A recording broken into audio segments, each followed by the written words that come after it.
Hello hey guys, welcome back. देखिए, हमने class 11th का चैप्टर 1 जो है इकोनॉमी की एनसीईआरटी का वो कंप्लीट किया था। अभी हम चैप्टर 2 स्टार्ट करने वाले हैं आज से। तो चैप्टर 2 में बड़े अच्छे वे से इसको कवर करेंगे, क्योंकि इसमें वो चीज़ें हैं जो हमें आगे हेल्प करेंगी, है ना।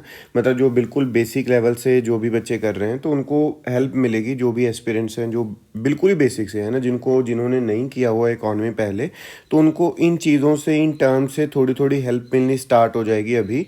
और फिर जब हम 12th की एनसीईआरटी करेंगे तो उसमें थोड़ा डिटेल में और करेंगे, फिर बाद में ऑब्वियसली एडवांस लेवल पे जाना ही है हमने। तो इसमें देखिए, सबसे पहली टर्म जो है वो है कैपिटलिज्म। और इससे पहले मैं हर एक बार बोलता हूँ कि भाई, अगर इस चीज़ की आपको पीडीएफ चाहिए, वीडियो अपलोड होने के कुछ 6-7 घंटे बाद ना, हम अपने टेलीग्राम चैनल पे नीचे जो है लास्ट में इसी वीडियो के दिया होगा टेलीग्राम चैनल। तो टेलीग्राम जो चैनल है वहाँ पे हम पीडीएफ डालते हो, तो आप वहाँ से डाउनलोड कर सकते हो, बट आफ्टर 6 to 7 आवर्स। हाँ, ये होता है कि अगर आप वीडियो देखोगे तो आपको कुछ चीज़ें ज़्यादा पता लगेंगी जो कि बेनिफिशियल रहेंगी अगर आप एडवांस लेवल मतलब इन्हीं वीडियो से कंप्लीट करोगे। ठीक है, तो देखिए, सबसे पहले तो मार्केट इकोनॉमी और कैपिटलिज्म की हम बात कर रहे हैं। देखिए, कैपिटलिज्म क्या चीज़ है? कैपिटलिज्म वो चीज़ है कि जिसमें हमने देखा कि जो प्रोडक्शन है ना, जो कंज्यूमर गुड्स की प्रोडक्शन है, वो जिस तरह से डिमांड्स में है, चाहे वो गुड्स हैं, चाहे वो सर्विसेज हैं, चाहे, है ना, कोई भी चीज़ है, उसको डोमेस्टिक या फिर फॉरेन मार्केट में हम क्या करते हैं, बेच देते हैं। ठीक है, और बेचा भी क्यों जाता है? क्योंकि जो प्राइवेट कंपनीज हैं, they want to make the profit. ठीक है, जिनको हम कई बार बोलते हैं कि भाई कॉरपोरेट हो गए, ये हो गए, वो हो गए। तो ये जो प्राइवेट कंपनीज है, if they are making the profit, तो हम उसमें क्या बोलते हैं, उस चीज़ को कैपिटलिज्म, कैपिटलिस्ट इकॉनमी। ठीक है, कैपिटलिस्ट इकॉनमी का मतलब हो गया कि लोग कितना अफोर्ड कर सकते हैं। अभी सपोज एक एग्जांपल लेते हैं कि ये कोई प्रोडक्ट है जिसका नाम है एबीसी। अगर ये एबीसी प्रोडक्ट, अगर एबीसी प्रोडक्ट है राजे, जो अगर इसको लोग अफोर्ड कर सकते हैं और वो विलिंग है कि वो परचेज कर पाएंगे, तभी मतलब क्या होगा, वो कैपिटलिज्म की निशानी है। अगर क्या होगा कि उनकी नीड के अकॉर्डिंगली मार्केट में हम क्या करेंगे कि उसमें डिस्ट्रीब्यूट कर रहे हैं, तो वो कैपिटलिज्म की निशानी नहीं है। तो कैपिटलिज्म वो चीज़ है कि वो देखती है, मतलब ऑब्वियसली देखो, मार्केट की स्ट्रेटेजी तो रहेगी कि यार लोगों को ये चीज़ चाहिए तो हम डालें, लेकिन जिसके पास जो अफोर्ड कर सकेगा वो खरीद लेगा, अदरवाइज नहीं खरीद पाएगा। तो ये कैपिटलिज्म हो गया, प्रॉफिट ओरिएंटेड इकोनॉमी। ठीक है, अगर एक ही वर्ड में कंप्लीट करना हो तो profit oriented economy is known as capitalism, आप ये बोल सकते हो। अभी इसके बीच का एक डिफरेंस देखते हैं, कैपिटलिज्म और सोशलिज्म के बीच का। देखिए, यहाँ पे वही पहले कैपिटलिज्म को ही हमने डिस्कस किया है, तो कैपिटलिज्म के बारे में देखेंगे। नंबर 1 क्या है कि जो इकोनॉमिक सिस्टम है जिसमें मीन्स ऑफ प्रोडक्शन है। देखो राजा, मीन्स ऑफ प्रोडक्शन क्या होता है? फॉर एग्जाम्पल, यहाँ पे कोई ब्रेड है ना, ब्रेड को बनाने के लिए जो भी कंपोनेंट हमें चाहिए, जो भी चीज़ें हमें चाहिए, हम उसको बोलते हैं फोर्स ऑफ प्रोडक्शन या फिर मीन्स ऑफ प्रोडक्शन, है ना। फोर्स ऑफ प्रोडक्शन या फिर मीन्स ऑफ प्रोडक्शन। मतलब क्या हो गया कि जो मार्क्स थे उन्होंने इन वर्ड्स का काफ़ी ज़्यादा यूज़ किया उस टाइम पे जब वो अपनी थ्योरी लिख रहे थे सोशलिज्म या कम्युनिज्म के लिए। तो फोर्स ऑफ जो प्रोडक्शन है या फिर मीन्स ऑफ प्रोडक्शन है, मतलब एक प्रोडक्ट को बनाने के लिए जो चीज़ें आपको रिक्वायर्ड है, कोई मतलब कमरा रिक्वायर्ड है या फिर कोई शॉप रिक्वायर्ड है, लेबर रिक्वायर्ड है, मशीनरी रिक्वायर्ड है, वो सारी चीज़ें, कैपिटल रिक्वायर्ड है, वो सारी चीज़ें is the means of production. तो ये किसके हाथ में? अभी प्राइवेट इंडिविजुअल्स के, ना कि स्टेट के हाथ में। तो कैपिटलिज्म का पहला चीज़ तो ये हो गया। अगर प्राइवेट इंडिविजुअल के हाथ में यहाँ पे, तो यहाँ पे किसके हाथ में होगी? सोशलिज्म में। सोशलिज्म में राजे कौन बंदा अफोर्ड कर पा रहा है, कौन नहीं, उस पर डिपेंडेंट नहीं होता, लेकिन सरकार ने लोगों तक चीज़ें पहुंचानी होती है। तो ये सारी चीज़ें कौन कंट्रोल करेगा? स्टेट या फिर पब्लिक कंट्रोल करेगी। अभी नंबर 2 पॉइंट यहाँ पे क्या आता है कि जो कंपनीज हैं वो प्रॉफिट मोटिव से ही काम करती हैं, लेकिन यहाँ पे जो चीज़ है, सोशलिस्ट जो सिस्टम है, यहाँ पे जो वेल्थ है उसको हम डिस्ट्रीब्यूट करते हैं इन दी एवरीवन। ठीक है, यहाँ पे प्रॉफिट मोटिव और यहाँ पे एवरीवन। नंबर 3 क्या है? ये होता है कि it is the government job by enforcing laws and regulation. अब सपोज के जो प्राइवेट मतलब रन कंपनीज है, प्राइवेट कंपनीज है, उसमें एक ही कंपनी बहुत ज़्यादा डोमिनेट कर रही है, तो उस चीज़ को भी कंट्रोल करेगी सरकार। मतलब सरकार जो एफर्ट्स है प्राइवेट कंपनीज के, उनको सप्लीमेंट करेगी, ना कि उनको नीचे लेके आएगी। मतलब उनको ऊपर लेके जाने के लिए मार्केट में उनकी हेल्प करेगी, उनके लिए laws, rules, ease of doing business लगा लो, ये चीज़ें करेगी, उनको रोकेगी नहीं। लेकिन यहाँ पे अगर हम बात करते हैं, यहाँ पे जो गवर्नमेंट है वो डिसाइड करती है कि वेल्थ को किस तरह से डिस्ट्रीब्यूट किया जाए अमंग दी पीपल। तो इसको दोबारा से देखते हैं सोशलिज्म को। ये तो डिफरेंस होगा, आई होप आपको समझ में आएगा, और ये एक्स्ट्रा चीज़ है जो कि not given in the NCERT, ठीक है। तो इसमें क्या है, सोशलिस्ट सोसाइटी, ऑब्वियसली यहाँ पे क्या होता है, जितने भी गुड्स हैं, है ना, वो बनाए जाते हैं जो कि सोसाइटी की नीड्स के अकॉर्डिंग, ठीक है, कि सोसाइटी की नीड्स के अकॉर्डिंग कि मतलब क्या होगा कि जो गवर्नमेंट है वही देखती है कि what is good for the people of the country. मतलब यहाँ पे गवर्नमेंट ही मार्केट की चीज़ों को देख रही है, as well as how they should be distributed. मतलब क्या हो गया कि क्या अच्छा है लोगों के लिए, कंट्री के लोगों के लिए, और how they should be distributed, ये वाली जो चीज़ है वो हम सोशलिस्ट सोसाइटी में देखते हैं। अब इसमें कोई भी प्राइवेट प्रॉपर्टी का कॉन्सेप्ट राजे नहीं होता, no private property concept at all, ठीक है, no private property concept at all, तो हम उसको बोलेंगे सोशलिस्टिक सोसाइटी। अब एक और चीज़ जो हमें समझ में आनी चाहिए, जो आप लोगों को पता होनी चाहिए, which is not provided in the NCERT, के 3 टर्म्स हैं, कम्युनिज्म है, कैपिटलिज्म है और सोशलिज्म है। तीनों के बीच में राजे कुछ ना कुछ डिफरेंस रहता है। वो डिफरेंस क्या है, देखो हमने कैपिटलिज्म और सोशलिज्म अभी पढ़ा कि इसमें प्राइवेट की ओनरशिप रहती है, इसमें लेकिन प्राइवेट की ओनरशिप क्या होगी, लिमिटेड। यहाँ पे जो काम है वो मार्केट फोर्सेस करती है, मतलब प्राइवेट कंपनीज अपने आप देखेंगी। यहाँ पे गवर्नमेंट और प्राइवेट एंटिटीज मतलब प्राइवेट एंटिटीज बहुत कम, लिमिटेड है बहुत ही ज़्यादा, मैक्सिमम गवर्नमेंट। तो ये चीज़ रहती है। लेकिन कम्युनिज्म में क्या है राजे, कम्युनिज्म में पहला पॉइंट, नो प्राइवेट ओनरशिप, किसी की प्राइवेट ओनरशिप नहीं है। सरकार हर एक बंदे को उतनी ही चीज़ प्रोवाइड करेगी, चाहे वो कोई आईएएस ऑफिसर है, चाहे कोई वो क्लरिकल की जॉब पे है। तो कम्युनिज्म में बिल्कुल ही क्लास लेस सोसाइटी के बारे में हम सोच रहे हैं, नो क्लास एट ऑल। किसी के पास में बड़ा घर नहीं होएगा, किसी के पास में छोटा घर नहीं होएगा, सारे घर क्या होंगे, इक्वल होंगे। अगर इस घर में एक गाड़ी है, इस घर में भी एक गाड़ी होएगी। तो मतलब इस तरह की जो कंडीशन है, class less society is the communism.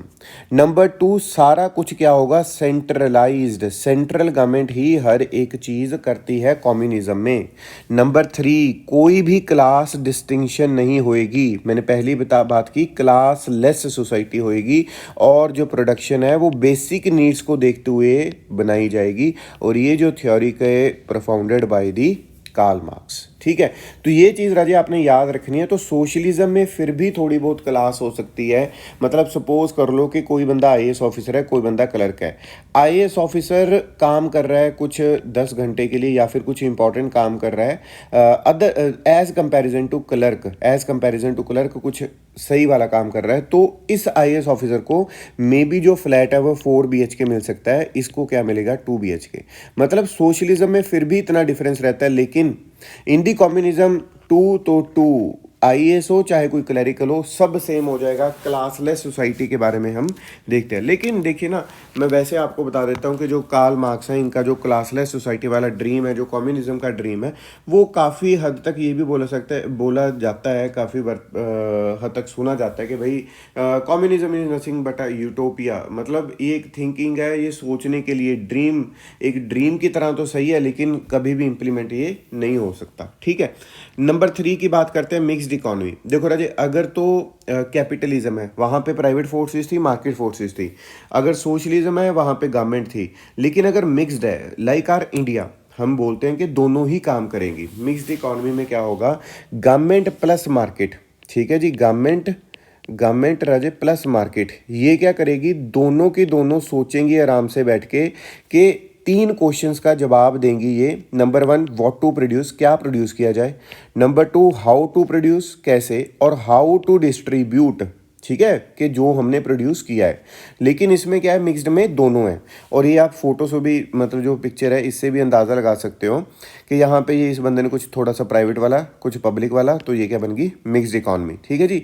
तो जो मार्केट है, जितने भी गुड्स होंगे या कुछ भी है, तो वो क्या करेगी, सरकार है जो, अगर सपोज कर लो प्राइवेट कंपनीज या फिर मार्केट फेल होगी कि लोगों तक पहुंचाने के लिए चीज़ें, तो सरकार अपनी इनिशिएटिव लेगी, कुछ सब्सिडी या कुछ भी तरह से सोशलिज्म की तरफ भी जाएगी सरकार, और उन लोगों को चीज़ें प्रोवाइड करेगी। अब आगे देखते हैं राजे, इंडिया में क्या है। इंडिया में मैंने आपको पहले ही बोला कि सोशलिस्ट सोसाइटी, क्योंकि हम काफ़ी टाइम से सोशलिज्म को देखते आ रहे थे। जब हम इंडिपेंडेंस की बातें करते थे, जब हम आज़ादी की बातें करते थे, जब हम फाइट कर रहे थे किसके साथ में, ब्रिटिशर्स के साथ में फॉर दी इंडिपेंडेंस, तो उस टाइम पे ये चीज़ें हम सोचते आ रहे थे। तो लेकिन इसी वजह से यहाँ पे स्ट्रॉन्ग पब्लिक सेक्टर हमें देखने को मिला। बिल्कुल स्टार्टिंग में तो राजे आपने बहुत ही ज़्यादा स्ट्रॉन्ग पब्लिक सेक्टर देखा था हमारी कंट्री में। बिल्कुल स्टार्टिंग में, मतलब जब हमारी कंट्री आज़ाद होती है 1947, तो पहली जो इंडस्ट्रियल पॉलिसी है वो कुछ 1948 में इस तरह से आती है। ये देखिए यहाँ पे लिखा भी हुआ है, इंडस्ट्रियल पॉलिसी रेजोल्यूशन ऑफ 1948। तो राजे ये जो 1948 में इंडस्ट्रियल पॉलिसी आई, मैं आपको बताना चाहता हूँ, ये पॉलिसी में ग्रेटर लेवल का, बहुत ही बड़े लेवल का, ग्रेटर लेवल का क्या होता है, ग्रेटर लेवल का, ग्रेटर लेवल है ना, ग्रेटर लेवल का कंट्रोल रहता है किसका, पब्लिक सेक्टर का। पब्लिक सेक्टर मतलब गवर्नमेंट का, ठीक है। But also with private property and democracy, मतलब ये नहीं था कि सिर्फ सरकार ही अपनी बातें चलाएगी। उन्होंने बोला कि कोई बात नहीं, प्राइवेट प्रॉपर्टी वाले भी ये इसमें पार्टिसिपेट कर पाएंगे। तो गवर्नमेंट ने प्लान किया कि हम क्या करेंगे कि एक प्लान्ड इकॉनमी लेके आते हैं जिसमें हम प्राइवेट सेक्टर को भी इंकरेज करेंगे, और जो हमारा काम है सोशलिज्म का या सोशलिस्ट होने का, वो भी हम बाखूबी करते रहेंगे।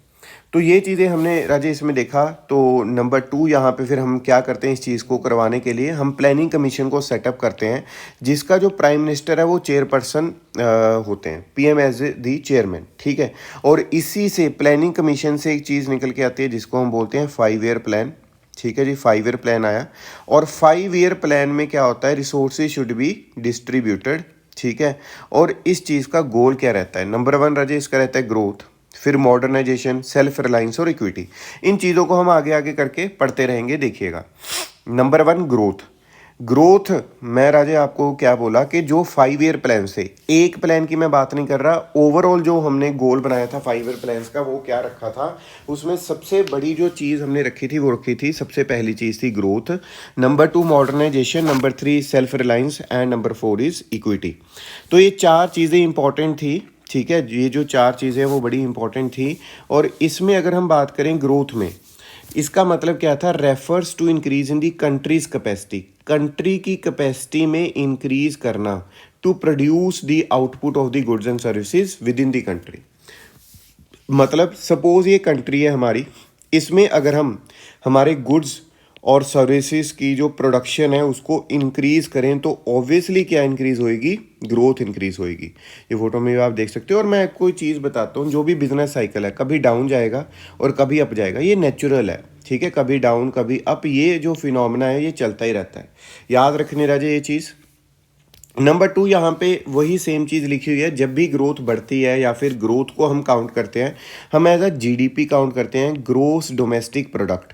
देखो डिटेल में हम ऑब्वियसली एडवांस वाले में करेंगे, लेकिन जीडीपी वैसे एक जनरली समझ लीजिए, ग्रोस है, ठीक है, डोमेस्टिक, ग्रोस डोमेस्टिक, और एक चीज़ हमारे पास क्या आ गई यहाँ पे, प्रोडक्ट। प्रोडक्ट का मतलब राजे गुड्स प्लस सर्विसेज, ठीक है। डोमेस्टिक का मतलब हमारी खुद की टेरिटरी की मैं बात कर रहा हूँ, हमारी कंट्री की। ग्रोस का राजे यहाँ पे क्या मतलब हो जाएगा, टोटल। तो टोटल प्रोडक्शन किसकी, गुड्स और सर्विसेज की, मेरी टेरिटरी में, मेरी कंट्री में जो भी होगी, मैं उसको क्या बोलूँगा, जीडीपी। मैं उसको क्या बोलता हूँ, जीडीपी, ठीक है। तो आगे चलते हैं। तो ये जो जीडीपी है, कहते हैं जी डिफरेंट सेक्टर से ड्राइव की जाती है। ऑब्वियसली ये जो एग्जांपल हमने डिस्कस किया है ये याद रखिए, बाकी सारा क्लियर हो जाएगा आपको। अब आगे देखिएगा, नंबर 2 जो पॉइंट है इंपॉर्टेंट, वो है मॉडर्नाइजेशन। मॉडर्नाइजेशन में हम क्या करते हैं कि हम यहाँ पे न्यू टेक्नोलॉजी को ऑप्ट करते हैं या अडॉप्ट करते हैं, जिसको हम क्या बोलते हैं राजे, मॉडर्नाइजेशन। ये देखिएगा यहाँ पे, देखो किस तरह से ये मतलब इन्होंने सेंट्रलाइज वे में इसको क्या है, जोड़ा सा हुआ है। तो इसको हम क्या बोल सकते हैं कि मॉडर्नाइजेशन के एक हम यहाँ पे एग्जांपल लेके आ सकते हैं। फिर उसके बाद में नंबर 3 जो पॉइंट था, जो आज हम बात कर रहे हैं, वो पुरानी थी, मतलब which is modern, that was traditional also, या फिर एंशियंट ऑल्सो, या फिर थोड़ा पुराना भी हो सकता है। नंबर 3 पॉइंट है राजी यहाँ पे सेल्फ रिलायंस, मतलब हमारा जो कंट्री जब हमारा कंट्री आज़ाद होता है, तो आपको पता है कि मैं ये बताना चाहता हूँ कि उस टाइम पे हम अवॉइड करना चाहते थे इंपोर्ट। अब देखिए, दो चीज़ रहती है, मैंने पहले भी हमने डिस्कस किया रहे, एक तो हो गया एक्सपोर्ट और सेकंड होता है इंपोर्ट। इंपोर्ट का मतलब अगर हमारी कंट्री किसी और कंट्री से बाहर से कुछ गुड्स प्लस सर्विसेज मंगा रही है, तो हम क्या कर रहे हैं, वहाँ पे इंपोर्ट कर रहे हैं, इंपोर्ट कर रहे हैं। एक्सपोर्ट दूसरी कंट्री में सामान को भेजना। तो हम क्या चाहते थे, बाहर की कंट्री से कम सामान मंगाए, हम अपनी कंट्री में ही सारा कुछ क्या करें, प्रोड्यूस करें, ताकि हमारी ग्रोथ भी इंक्रीज हो, बाकी जो डिपेंडेंसी है दूसरी कंट्री पे या किसी भी कंट्री पे वो ना बने। ठीक है। और इसी को आज की डेट में जब हम पूरा लेटेस्ट, अगर आप कनेक्टिविटी बिठाना चाहते हो मेंस में, जब हम अच्छा आंसर लिखना चाहें, तो वो क्या होगा, आत्मनिर्भर भारत। ठीक है। और इसके 5 पिलर्स भी हैं, इकोनॉमी, क्वांटम, ठीक है, इंफ्रास्ट्रक्चर, सिस्टम, डेमोग्राफी, डिमांड। तो इस तरह से आत्मनिर्भर भारत का मतलब क्या है, सेल्फ रिलायंस, कि दूसरों पे डिपेंडेंसी है वो कम करो, दूसरों पे जो डिपेंडेंट रहते हैं लोग उनको कम करो, अपने आप ही खुद हर एक चीज़ को करना स्टार्ट करो, वो क्या होगा, सेल्फ रिलायंस, आत्मनिर्भर भारत। आगे देखते हैं जी। आगे कॉन्सेप्ट आता है हमारे पास, नंबर 4 जो पॉइंट है वो है इक्विटी का। ठीक है। वो क्या पॉइंट है, इक्विटी का। देखो, इक्विटी का मतलब क्या होता है, इक्विटी का मतलब क्या होता है, वो थोड़ा डिफरेंट है, बहुत डिफरेंट है इक्वालिटी से। इक्वालिटी में राजे हम क्या करते हैं, जिस बंदे को जरूरत भी नहीं है, हम ये नहीं देखते किसको जरूरत है किसको जरूरत नहीं है चीज़ों की, हम सीधा मार्केट में क्या करती है सरकार, हर एक बंदे को वो सारी चीज़ें प्रोवाइड करती है, हर एक चीज़ प्रोवाइड करती है। लेट्स से कई पार्टीज़ होंगी गवर्नमेंट में, तो वो पार्टीज़ क्या बोलेंगी कि हम यार 100 यूनिट्स फ्री कर देंगे जी इलेक्ट्रिसिटी की, हम 200 कर देंगे, हम 300 कर देंगे, मतलब वो हर एक बंदे को वो चीज़ प्रोवाइड करना चाह रहे हैं। इंस्टेड जिसको ज़्यादा ज़रूरत है, अब देखो ना, यहाँ पे यही दिखाया गया कि इक्वालिटी में हर एक बंदे को ये जो डब्बा सा है वो प्रोवाइड कर दिएगा। अब ये तो और भी ज़्यादा इंक्रीज़ हो गया बंदा, ये मतलब वहाँ तक मतलब बड़ी आसानी से पहुँच पाया।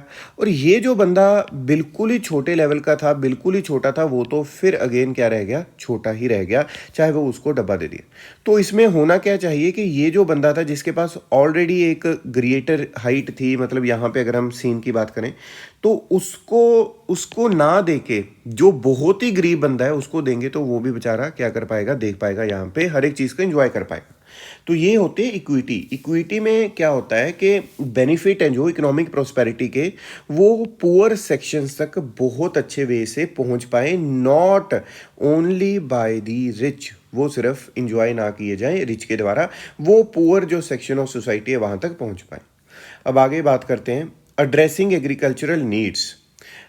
एग्रीकल्चरल नीड्स क्या थी, एक तो मैं बात कर रहा हूँ लैंड रिफॉर्म्स की। यहाँ पे देखो, जब हमारी कंट्री में ब्रिटिशर्स का राज था, तो उस टाइम पे कुछ इस तरह के सिस्टम आए, जैसे परमानेंट सेटलमेंट सिस्टम। ठीक है, परमानेंट सेटलमेंट सिस्टम। ठीक है जी, permanent settlement system. Permanent settlement system में राजे क्या था कि भाई कॉर्नवालिस लेकर आए कि उन्होंने ज़मींदारी सिस्टम ले आए, फिर महालवाड़ी सिस्टम आया, फिर मतलब रोयतवाड़ी सिस्टम, इस तरह से जो राजे सिस्टम है वो आते रहे। ठीक है जी।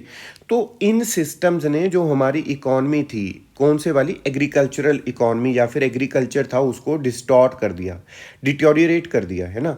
तो उन चीज़ों से आगे बढ़ने के लिए जो उस टाइम पे मतलब इंडियन नेशनल कांग्रेस थी, वो बड़े वादे कर रही थी उस टाइम पे। तो उन्होंने वादा यही किया था कि ये जो लैंड आपकी गई है आपके हाथ से, ओरिजिनल कल्टीवेटर के हाथ से हम प्रोवाइड करेंगे। उस वादे को पूरा करने के लिए राजे हम सबसे पहले क्या करते हैं, लैंड रिफॉर्म्स करते हैं, जिसमें नंबर 1 पॉइंट आता है abolishment of intermediaries.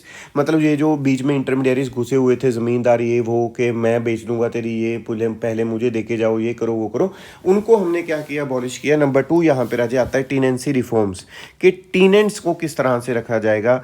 Number 3 land consolidation, patches में नहीं होनी चाहिए। नंबर 4 लैंड सीलिंग, एक ही बंदे के पास 200 एकड़ नहीं होनी चाहिए, है ना, या हेक्टेयर नहीं होनी चाहिए, एक ही बंदे के पास 100 हेक्टेयर नहीं होनी चाहिए। इस तरह की जो प्रोविजंस हैं वो लेकर आनी सरकार ने स्टार्ट की। लैंड सीलिंग, एक बंदे के पास एक लिमिटेड लैंड होनी चाहिए अगर वो खेती करना चाहता है। और उसके बाद में एक बड़ा इंपॉर्टेंट जो स्टेप लिया हमने, डेवलपमेंट ऑफ द कोऑपरेटिव। ठीक है, डेवलपमेंट ऑफ द कोऑपरेटिव। आगे देखते हैं इक्विटी इन एग्रीकल्चर। इक्विटी लाने के लिए एग्रीकल्चर में हमने क्या किया, लैंड रिफॉर्म्स की तरफ हम गए, हमने लैंड रिफॉर्म्स किए, जिसमें हमने क्या किया, ओनरशिप थी जो लैंड होल्डिंग की वो चेंज करनी स्टार्ट कर दी। और इसमें राजे हमने क्या किया, कि जो सबसे इम्पॉर्टेंट चीज़ थी कि जिस तरह से कि भाई जो इंटरमीडियरीज हैं, पहली चीज़ तो उसको अबॉलिश किया जाएगा। Number 1 abolish intermediaries. जो टीलर्स थे उसको क्या बनाया जाएगा, ओनर बनाया जाएगा ऑफ द लैंड। ठीक है, इस तरह की जो चीज़ें थी वो हमने स्टेप लिया। और मोस्ट इंपॉर्टेंट लैंड सीलिंग लगा दी। मतलब जो कंसंट्रेशन ऑफ लैंड है ना, मतलब क्या होता था यार, बड़े बड़े ज़मींदार होते थे, उन्हीं के पास 200 एकड़ 500 एकड़ है, तो दूसरे लोगों के पास क्या होगा। तो उन्होंने, गवर्नमेंट ने क्या किया, लैंड सीलिंग लगा दी। वो कहते कि अगर आपके पास इतनी लैंड है भी तो आप उसको एग्रीकल्चर पर्पज़ के लिए यूज़ नहीं कर सकते, तो ये होगी लैंड सीलिंग। बट इन चीज़ों के बाद भी कुछ केस ऐसे देखने को मिले हमें जहाँ पे ज़मींदार के पास हमने देखा लार्ज एरियाज ऑफ लैंड थे। मतलब उन्होंने क्या किया, जो लूप होल्स थे ना स्कीम में, उसको यूज़ किया लेजिस्लेशन को, और अपने पास ही बहुत बड़े पैच रखे लैंड के। नंबर 2, जो टेनेंट्स थे उनको एविक्ट किया गया। ठीक है। नंबर 3, यहाँ पे क्या हुआ, जो बिग लैंडलॉर्ड्स थे चैलेंज किया legislation in the courts, delayed it's implementation. अब इस चीज़ के बाद में क्या होता है, इस मतलब डिले को use this delay to register their land in the name of the close relatives. मतलब क्या हुआ, जब उन्होंने कोर्ट में चले गए, वहाँ पे डिले होता रहा, तो उन्होंने उस in the meantime what they did, they shifted their land to the with the name of the close relatives. के भैया मैं क्या करता हूँ कि मुझे तो इतनी लैंड एक बंदा तो रख नहीं सकता, तो मैं डिफरेंट लोगों को बांट देता हूँ। और वो उसमें सबसे बड़ा ऑप्शन, सबसे बढ़िया कौन सा था, क्लोज रिलेटिव्स। ठीक है जी। तो लेकिन कहीं जगह पे लैंड रिफॉर्म्स की सक्सेशन भी हमें देखने को मिली, बड़ा अच्छा सक्सेशन ही सक्सेस देखने को मिली केरला और वेस्टलैंड में। ठीक है। और वेस्ट बंगाल में, वेस्टलैंड में इतना ज़्यादा नहीं था, क्योंकि लोगों को कई बार हमने ये भी देखने को मिलता है कि बैरन लैंड भी दे दी है ना, जिसका कोई हिसाब किताब भी नहीं था। अब इसके बाद में राजे क्या आता है, एक कॉन्सेप्ट आता है एग्रीकल्चर का जिसका नाम है ग्रीन रेवोल्यूशन। अब पहले एक चीज़ को समझिएगा कि जब हमारी जो इंडिपेंडेंस होती है, ड्यूरिंग इंडिपेंडेंस जो 75% ऑफ कंट्रीज पॉपुलेशन थी वो एग्रीकल्चर पे डिपेंडेंट थी। मतलब जो मैक्सिमम लोग थे राजू उस टाइम पे एग्रीकल्चर को ही हम एक साधन मान के चल रहे थे। लेकिन उसमें हमने क्या देखा, लो प्रोडक्टिविटी थी। ठीक है। ओल्ड टेक्नोलॉजी हम यूज़ कर रहे थे, और इंफ्रास्ट्रक्चर भी क्या था, एब्सेंस था, एब्सेंस ऑफ इंफ्रास्ट्रक्चर। ठीक है। और इसमें हमने क्या देखने को मिला कि जो इंडिया की एग्रीकल्चर थी, मतलब वो मानसून डिपेंडेंट थी। मतलब जो इरिगेशन फैसिलिटी थी वो भी क्या थी, बहुत कम थी। ठीक है। और जो मानसून अगर कम हो जाए तो उस टाइम पे बहुत ही ज़्यादा क्या होती थी, प्रॉब्लम आती थी, इतनी ज़्यादा इरिगेशन फैसिलिटीज़ नहीं थी। मतलब क्या हुआ कि स्टेग्नेशन थी इंडियन एग्रीकल्चर में, बहुत ही ज़्यादा मतलब अच्छे वे से जो काम है वो नहीं कर रही थी इंडियन एग्रीकल्चर। तो इन चीज़ों को ठीक करने के लिए हमने क्या देखा कि ग्रीन रेवोल्यूशन आता है। ठीक है। इन चीज़ों को देखने के लिए क्या किया हमने, एक ग्रीन रेवोल्यूशन चीज़ आई, जिसमें क्या है कि लार्ज, बहुत ही बड़ा एक इंक्रीज़ होता है किस चीज़ में, production of food grains, number 1। और जिसकी वजह से, किसकी वजह से होता है कि जो फूड ग्रेन्स की प्रोडक्शन इंक्रीज़ होती है, किस चीज़ की वजह से, हाई ईल्ड वैरायटी सीड्स आते हैं। अगर आपको हाई ईल्ड वैरायटी सीड्स नहीं पता राजे, तो आप एक बार जो पुरानी इकोनॉमी की वीडियोज़ है एनसीईआरटी की, उसको चेक करो, आपको हर एक चीज़ पता लगेगी। हर एक चीज़ कवर्ड है अब, है ना। तो धीरे धीरे कवर हो रही है, तो 12th में तो बहुत कुछ कवर कर लेंगे, और एडवांस में फिर हमारा बढ़िया तरीके से चल जाएगा काम। अब इसमें होता क्या है कि जो फर्टिलाइज़र, पेस्टिसाइड को भी एक करेक्ट क्वांटिटी में यूज़ करना था हमने, लेकिन ऑब्वियसली ग्रीन रेवोल्यूशन के बाद में हम ये चीज़ अभी की बात कर रहा हूँ कि नहीं कर पाए। चलो कोई बात नहीं, पहले हम ये डिस्कस करते हैं। फर्स्ट फेज़ आता है ग्रीन रेवोल्यूशन का। ठीक है जी। और इसमें हम क्या देखते हैं कि जो HYV सीड्स है ना, उसको क्या किया जाता है, उसकी यूजेज को हम रिस्ट्रिक्ट करते हैं। जो HYV high variety, high yield variety seeds थे, उसकी जो यूजेज है, उसका जो यूज़ है, हमरा जो उसको क्या कर देते हैं, रिस्ट्रिक्ट करते हैं। और to more affluent states such as, कौन कौन सी, पंजाब हो गया, आंध्रा हो गया, और तमिलनाडु हो गया। ठीक है। तो कुछ ऐसी स्टेट्स थी जिसका मैं आपको बोल रहा हूँ कि भाई जो फ्लुएंट स्टेट थी वहाँ पे इसका यूज़ किया गया, और वहाँ पे बेनिफिट भी हुआ, लेकिन सिर्फ और सिर्फ वीट ग्रोइंग रीजन्स को। सेकेंड फेज़ आता है जिसमें हम टेक्नोलॉजी भी यूज़ करनी स्टार्ट कर देते हैं, एग्रीकल्चर आउटपुट आनी स्टार्ट हो जाती है, ठीक है जी। और जो एग्रीकल्चर आउटपुट आती है तो उसको क्या किया जाता है, मार्केट में बेचा जाता है, obviously not consumed by the farmer himself, और उसको हम एग्रीकल्चर सरप्लस भी बोल सकते हैं। देखो, कोई फार्मर है, पहले वो 10 kg प्रोड्यूस कर रहा था तो वो अपनी फैमिली के लिए ही लेके जा रहा था, अभी वो 50 kg कर रहा है जी, ठीक है, अभी वो 50 kg कर रहा है, तो जो 40 kg है जिसकी उसको रिक्वायर्ड नहीं है रिक्वायरमेंट, तो वो क्या करेगा, मार्केट में सेल करेगा, मतलब ये क्या होगा, उसके पास सरप्लस। तो एग्रीकल्चर सरप्लस, ये वाली चीज़।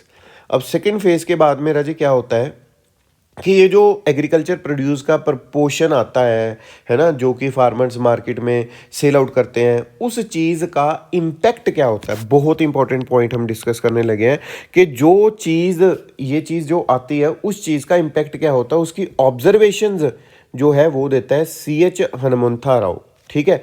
जो CH हनुमंथा राव हैं वो इसकी ऑब्जर्वेशन देते हैं, और उसमें क्या आता है, एक अच्छी पोर्शन, एक अच्छे प्रपोर्शन राइस और वीट का produced during the green revolution period, ठीक है। तो वो फार्मर्स ने बेचा, तो उसमें क्या हुआ कि जो प्राइस था फूड ग्रेन्स का वो डिक्लाइन हुआ। मतलब यहाँ पे बेनिफिट, एक अच्छा पॉइंट आप क्या लिख सकते हो, बेनिफिट टू कंज्यूमर, ठीक है जी, benefit to consumer, number 1। Number two क्या है, लो इनकम ग्रुप, ठीक है जी। तो जो बेनिफिट था ऑब्वियसली जो रिलेटिव उसके प्राइस थे, ऑब्वियसली तो लो इनकम ग्रुप को बेनिफिट होगा। और गवर्नमेंट को भी जो था वो प्रोक्योर करने लगी, जो भी सरप्लस था या फूड शॉर्टेज जब भी आती थी तो प्रोक्योरमेंट जो की हुई चीज़ थी वो उसको देना स्टार्ट करती थी मार्केट में।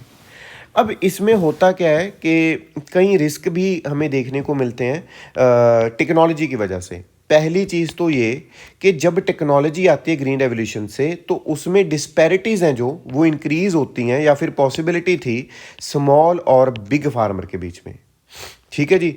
और दूसरी चीज़, जो हाई यील्ड वैरायटी क्रॉप्स थी that were more prone to attack by the pest, ठीक है।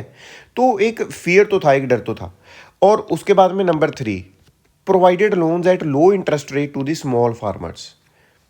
Number 4, subsidised fertilisers also. तो जब सब्सिडाइज्ड फर्टिलाइजर आए ना राजे, बहुत लार्ज अमाउंट में उसको डालना स्टार्ट किया, जिसका रिजल्ट आज हम देख रहे हैं। और उसका रिजल्ट क्या है, जो हमारी सॉइल है, जो हमारी मिट्टी है, वो क्या हो चुकी है, ख़राब हो चुकी है, ठीक है। तो ये चीज़ को आपने क्या करना है, याद रखना है। तो होगा क्या कि इसमें इस चीज़ को, अगर पेस्ट अटैक को हमने रिड्यूस करना है, तो सरकार ने क्या किया, रिसर्च इंस्टीट्यूट्स लगाने स्टार्ट किए, ये चीज़ें करनी स्टार्ट कर दी। अब एक क्वेश्चन आता है, ठीक है, अब एक क्वेश्चन आता है इस चीज़ में कि भाई सब्सिडीज़ क्या देनी ज़रूरी है।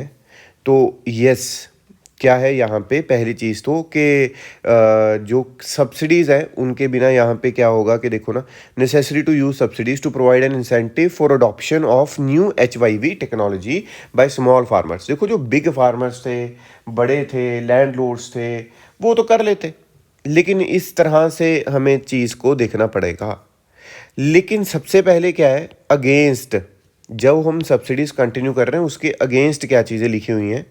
पहली चीज़ तो देखिए ना कि उसमें जो बेनिफिट है बहुत ज़्यादा जो है स्मॉल फार्मर्स को नहीं हुआ, हर एक फार्मर को बेनिफिट हुआ। और उसमें मेजर जो बेनिफिट लेके गया वो कौन थे, बिग फार्मर्स या फिर प्रॉस्परस फार्मर्स, नंबर 1।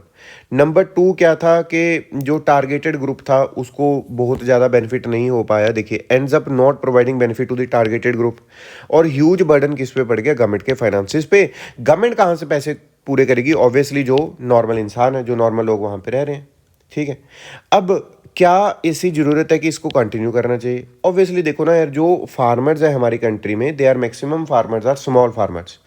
इन लोगों को हर एक चीज़ अफोर्ड करवाने के लिए कि इनकी इनकी उसमें कंपैटिबिलिटी में, उनकी चीज़ों में आए, तो उस चीज़ के लिए राजे हमें क्या चाहिए था, ये सब्सिडीज़ का सहारा चाहिए था। तो इसका वे फॉरवर्ड क्या है कि अब हम ऊपर तो हमने देखा कि यार एक चीज़ में मैं बोल रहा हूँ कि मतलब मेंस में भी यही चीज़ हम करते हैं कि ऊपर तो हम एक चीज़ बोल रहे हैं कि भाई ये तो हो गया अगेंस्ट, ये हो गया 4, है ना। तो लेकिन वे फॉरवर्ड क्या होना चाहिए, वे फॉरवर्ड राजे ये होना चाहिए कि जो पुअर फार्मर्स हैं, जो पुअर फार्मर्स हैं, only poor farmers should enjoy the benefit, ठीक है। ये हमें इंश्योर करना चाहिए कि जो अकेले पुअर फार्मर्स हैं उन्हीं को इस चीज़ का बेनिफिट मिले। अब आगे देखते हैं जी, आगे क्या है कि जब मतलब जो नेशन प्रॉस्परस होता है तो जो जीडीपी कंट्रीब्यूटेड बाय एग्रीकल्चर, ये वो सारे मतलब जो चीज़ें हैं वो आनी स्टार्ट होती है, एक ऑब्जर्वेशन यहाँ पे आनी स्टार्ट हो जाती है। तो जो हमने चीज़ देखी कि जो एग्रीकल्चर की कंट्रीब्यूशन थी 1950 और 1980s के बीच में, जीडीपी को बोल रहा हूँ राजे मैं, जीडीपी, अगर जीडीपी हमारी 100 की थी, ठीक है, तो उसमें जो एग्रीकल्चर का शेयर था वो हमें डिक्रीज़ होता दिखाई दिया। तो वो डिक्रीज़ होता दिखाई दिया बिकॉज इंडस्ट्रियल सेक्टर और सर्विस सेक्टर ने इंक्रीज़ होता दिखाई दिया। एग्रीकल्चर का जो शेयर था जीडीपी में वो डिक्रीज़ होता दिखाई दिया, लेकिन जो इंडस्ट्रियल सेक्टर और सर्विस सेक्टर का शेयर था वो हमें क्या हुआ, इंक्रीज़ होता दिखाई दिया। अब इसमें हम देखते हैं industry and trade. Industry and trade में क्या चीज़ है, इंडस्ट्री और ट्रेड में ये चीज़ है जी कि जब हमारी कंट्री आज़ाद हुई, हमने पहले भी बात किया ड्यूरिंग इंडिपेंडेंस, कि इतनी ज़्यादा प्रॉस्पेरिटी नहीं थी, हमें प्रमोट करनी थी मॉडर्नाइजेशन, ओवरऑल प्रॉस्पेरिटी की तरफ जाना था। तो पोस्ट इंडिपेंडेंस में हमने देखा कि हमने इंडस्ट्री को क्या करना है, डेवलप करना है। लेकिन हमने जो इकॉनमी थी राजा, मैंने आपको पहले ही बताया, हम सोशलिस्टिक लाइंस पे चल रहे थे, विच मीन्स कि हम ये बोल रहे थे जो मैक्सिमम चीज़ें होनी चाहिए वो गवर्नमेंट के हाथ में ही रहनी चाहिए, ताकि जो बहुत ज़्यादा प्राइस है वो बहुत ज़्यादा किसी भी चीज़ का इंक्रीज़ ना हो पाए। ये चीज़ वहाँ पे हमने देखने को मिली। तो इसमें सबसे पहले जो इंडस्ट्रियल पॉलिसी रेजोल्यूशन आता है 1956 का, और ये बेस भी होता है सेकंड 5 ईयर प्लान का, जो कि महालनोबिस प्लान जिसको हम बोल देते हैं। तो इसमें 3 तरह की इंडस्ट्री की कैटेगराइजेशन की गई। नंबर 1 राजे, आपने एक चीज़ देखोगे इस वाली पॉलिसी में मेजर जो पोर्शन है इंडस्ट्रीज़ का वो गवर्नमेंट के पास ही रहता है। कुछ तो राजे हमें ये भी डर था कि बाहर से अगर कोई प्राइवेट कंपनी आएगी कहीं पे वो दोबारा से ब्रिटिशर्स की तरह या ईस्ट इंडिया कंपनी की तरह राज ना करने लग जाए यहाँ पे, तो ये भी काफ़ी चीज़ें रहती हैं। तो नंबर 1 राजे यहाँ पे ये था कि exclusively owned by the state, number 1। Number 2 कि यहाँ पे प्राइवेट सेक्टर जो है वो सप्लीमेंट करेगा efforts of the state sector. Private sector सिर्फ सप्लीमेंटेशन के लिए यहाँ पे रखा गया। नंबर 3, जो रिमेनिंग इंडस्ट्रीज थी वो प्राइवेट सेक्टर को दे देगी, लेकिन वहाँ पे भी कंट्रोल किसका रहेगा, स्टेट का कंट्रोल रहेगा। जहाँ पे मैं तीसरा सेक्टर बोल रहा हूँ जहाँ पे प्राइवेट को दे दी गया, लेकिन वहाँ पे भी मैक्सिमम किसका रहेगा, स्टेट का रहेगा, through a system of licence. ठीक है जी। तो only with the issuance of licence could any industry be established. ठीक है। तो ये जो चीज़ थी हमें देखने को मिल रही है कि हम एक बहुत ही ज़्यादा सोशलिज्म या फिर सोशलिस्टिक लेवल वाली जो इकॉनमी है उसकी तरफ जा रहे थे। ठीक है। तो ये चीज़ आपने अब क्या करनी है, याद रखनी है। इसी के बीच में मतलब हमने क्या किया कि लो टैरिफ है ना इलेक्ट्रिसिटी पे, रीजन इक्वालिटी को इंक्रीज़ करने की बात है कि इस तरह की जो चीज़ें वो चल रही थी। लेकिन स्मॉल स्केल इंडस्ट्री को भी हमने बोला, एक कमेटी बनती है कार्वे कमेटी, जिन्होंने स्मॉल स्केल इंडस्ट्री पे क्या किया कि possibility of using small scale industry for promoting rural development. अगर हम स्मॉल स्केल इंडस्ट्री को प्रमोट करेंगे तो रूरल डेवलपमेंट प्रमोट होगा। कैसे? क्योंकि ये जो स्मॉल स्केल इंडस्ट्री है राजी, ये लेबर इंटेंसिव होती हैं। लेबर इंटेंसिव का मतलब यहाँ पे जो लेबर है वो बहुत ज़्यादा यूज़ होती है और जिससे एम्प्लॉयमेंट जनरेट होएगी। ठीक है। और inability to compete with the bigger firms, reservation of certain number of products for the small scale industry, criterion for the reservation being the ability of these units to manufacture the goods। इस तरह की जो चीज़ें हैं, bank loan, lower excise duty, तो मतलब क्या बोलते हैं, स्मॉल स्केल इंडस्ट्री है, वहाँ पे ज़्यादा लेबर यूज़ होने की वजह से एम्प्लॉयमेंट ज़्यादा होएगी as comparing to large scale. तो हमें क्या करना चाहिए, कुछ बेनिफिट्स उनको प्रोवाइड करने चाहिए, कुछ सब्सिडीज़ उनको प्रोवाइड करनी चाहिए, कुछ सब्सिडीज़ नहीं, कुछ कंसेशंस उनको प्रोवाइड करनी चाहिए ताकि वो ग्रो कर पाएँ और रूरल जो हमारी एम्प्लॉयमेंट रेट है वो भी ठीक ठाक रहे। ठीक है। तो इसमें ट्रेड पॉलिसी में हमने इंपोर्ट सब्स्टिट्यूशन देखा। फर्स्ट 5 ईयर प्लान में हम क्या देखते हैं कि जो ट्रेड है characterised by an inward looking trade strategy. फिर उसके बाद में हमने देखा कि प्रोटेक्शन थी जो इंपोर्ट से, मैंने अभी बनाया था कि हम बाहर से अगर कोई चीज़ मंगा रहे हैं तो यहाँ पे एक क्या रहता है, बैरियर रहता है, टैरिफ और कोटा। टैरिफ हो गया कि हम ड्यूटीज़ जो लगा रहे हैं, कोटा हो गया कि भाई मैं तो इतनी चीज़ ही आपसे मंगवाऊंगा। अगर वो सपोज़ के हमारे यहाँ पे जो लोकल इंडस्ट्रीज़ थी वो compete नहीं कर पाती ऐसे तो बाहर की इंडस्ट्री से, तो हमने बोल दिया कि हमने एक कोटा लगा दिया कि इससे ज़्यादा कोई भी सामान मैं बाहर से नहीं मंगवाऊंगा। ठीक है जी। तो उसके बाद में क्या आता है, policy of protection. Policy of protection, policy of protection का मतलब क्या होगा कि हमने टैरिफ और कोटा इतने लगा दी कि बाहर की कोई भी कंपनी बहुत ज़्यादा जो इंटरफेरेंस है या फिर ना आ पाए हमारी कंट्री में, ये वाली चीज़ हमने की। लेकिन राजे ये जो चीज़ें थी, ये जो मतलब रोकने वाली चीज़ें थी बाहर की कंपनीज को या फिर इंपोर्ट को रोकने की, ये मैक्सिमम चलिए आप लगा के चलो 1990s तक लगा लो या 1985 तक, 80s तक मैक्सिमम। 1991 में तो हमने पूरा का पूरा क्या कर दिया, लिबरलाइजेशन, प्राइवेटाइजेशन, ग्लोबलाइजेशन, जिसमें हमने चीज़ों को लिबरल, प्राइवेट और ग्लोबली हमने इंक्रीज करने की बातें हम करने लगे।